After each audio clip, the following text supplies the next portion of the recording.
The drumbeats of war are getting louder every minute, but world leaders are shuttling between capitals trying to avert a full-fledged conflict.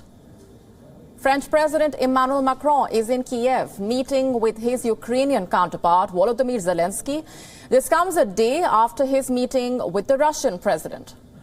Macron says he has managed to convince Putin not to escalate the crisis, as the West warns Moscow could be planning an invasion. As he arrived in Kyiv, Macron told journalists that he obtained that there will be no degradation nor escalation. The French leader says his aim was to freeze the game, to prevent an escalation and open up new perspectives. According to him, this objective has been fulfilled. However, the Kremlin has denied any such assertion. The Kremlin denies that Putin told Macron there will be no new maneuvers near Ukraine. Moscow says that Russia and France had not been able to strike a deal, but agreed that de-escalation was required. Now, this is a major setback for the French president, who is reprising his role as a crisis mediator. It is a role that has produced limited results in the past. His latest attempts to lower tensions between Putin and Zelenskyy are consistent with the two main features of his foreign policy since 2017. His efforts come just 3 months ahead of a presidential election at home. After Putin, Macron now faces another tough task. He has to try to convince a wary Zelenskyy to accept any compromises. Kyiv has laid out 3 red lines that it says it will not cross to find a solution. No compromise over Ukraine's territorial integrity, no direct talks with the separatists, and no interference in its foreign policy. But even as Macron sought a diplomatic solution with Kyiv, US President Joe Biden ramped up the pressure on Moscow, warning that he would end the Nord Stream 2 if tanks rolled into Ukraine. The American president's declaration at a press conference with the German Chancellor Olaf Scholz was the bluntest so far on the fate of the massive pipeline, but Scholz himself was less direct. The German Chancellor only said that Berlin was united with Washington when asked directly about the sanctions on Nord Stream 2. Scholz will also be in Moscow and Kyiv next week for talks with Putin and Zelenskyy.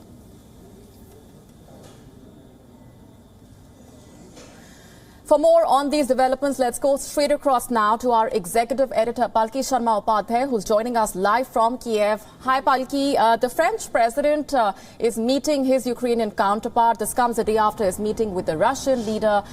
Macron has said that there will be a freezing of the game, and that's his aim, and that was accomplished. It sure is freezing there in Kyiv, and you have been braving the cold. But can he freeze the game, as he says, given how Putin has rejected that claim? It looks incredibly difficult. While Emmanuel Macron has said that he's very close to arriving at a deal, and he has managed to get the Russian president to say that the best idea would be to find a compromise that suits all sides, and this is a war that no one will win. Remember, in the same breath, Vladimir Putin also made a nuclear threat. He said that on its own, Russia may be not as powerful militarily as the NATO combined, but Russia is the biggest nuclear power, and nothing is off the table. So that's a very, very powerful statement. Some of the things that he said in that press conference after that 5-hour-long meeting with Emmanuel Macron are telling.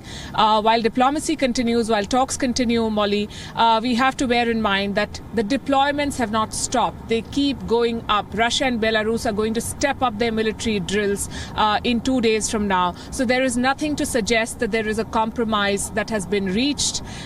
Emmanuel Macron, of course, is trying very hard, and the Ukrainians have spelt out their red lines. They've said that this is what we want, and the two regions of Crimea and Donbass are non-negotiable. But Russia is not prepared to make any concessions whatsoever. So this is a stalemate, and if anything, the temperatures are only going up despite the snow that you see around me.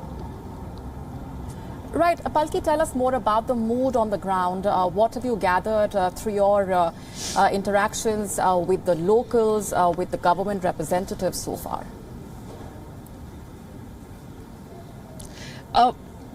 It's hard to sort of point at exactly what the people of Ukraine are feeling at this point. You could call it a sense of fatalistic calm. They're going about their business, but there is a tension that is palpable in the air. You speak to people and they say, we do not trust Vladimir Putin.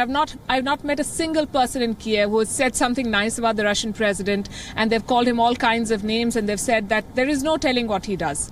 And we know that the first time Georgia and Ukraine asked to be members of the NATO in 2008, and Putin issued the first threats, he did go ahead with that 4-day invasion into Georgia and took away two regions. So he has done it before. In 2014 again, when things were heating up, he did annex Crimea, and this is despite all of the doomsday predictions about the Russian economy, on whether they will be able to bankroll a war or not. Putin has gone ahead and done pretty much whatever he has wanted, and the world has watched. While the stakes are much higher this time, while the world is much better prepared this time, there is no telling what Moscow is going to do. Everything is on the table. All options are open, and by most security assessments, it could be a war or a small-scale invasion. The Russian army is prepared for all of it. And the fact that the Americans keep issuing these intelligence assessments, as they call them, 50,000 civilian deaths, 25,000 soldiers, Ukrainian soldiers could lose their lives in a full-scale invasion. And then yesterday, the US president saying that Americans would be wise to leave Ukraine, that does not inspire a lot of confidence. Indeed, and the American president also has declared that he would end the Nord Stream 2 project if tanks rolled into Ukraine. The German chancellor, though, did not seem to be on the same page, was less direct when asked about the project. What do you make of that? Well, first of all, the Nord Stream 2 gas pipeline is not Joe Biden's to cancel. It is a pipeline between Germany and Russia. And if someone is going to take a decision on cancelling it, it is going to be the Germans or the Russians. So while the American president and the German chancellor did put up a united front and did say that we remain allies and there is no doubt about Germany's commitment to NATO, the fact is that when the question of the Nord Stream 2 pipeline came out and Joe Biden very vehemently said that I promise that it will be cancelled, this will be the end of the pipeline if the Russians invade, the German chancellor did not make any such commitment. And that is something that the Russians have noticed, as have all of the people who are watching this situation. And we know that they're not exactly on the same page. And at the end of the day, these are all leaders who have to fight elections, Molly. These are all leaders who have to be answerable to their voters when the prices go up, when gas prices go up, when a security crunch happens, energy security is jeopardized. They have to answer to their citizens. The Russian president has no such compulsion, so he can go ahead and do whatever he wants to.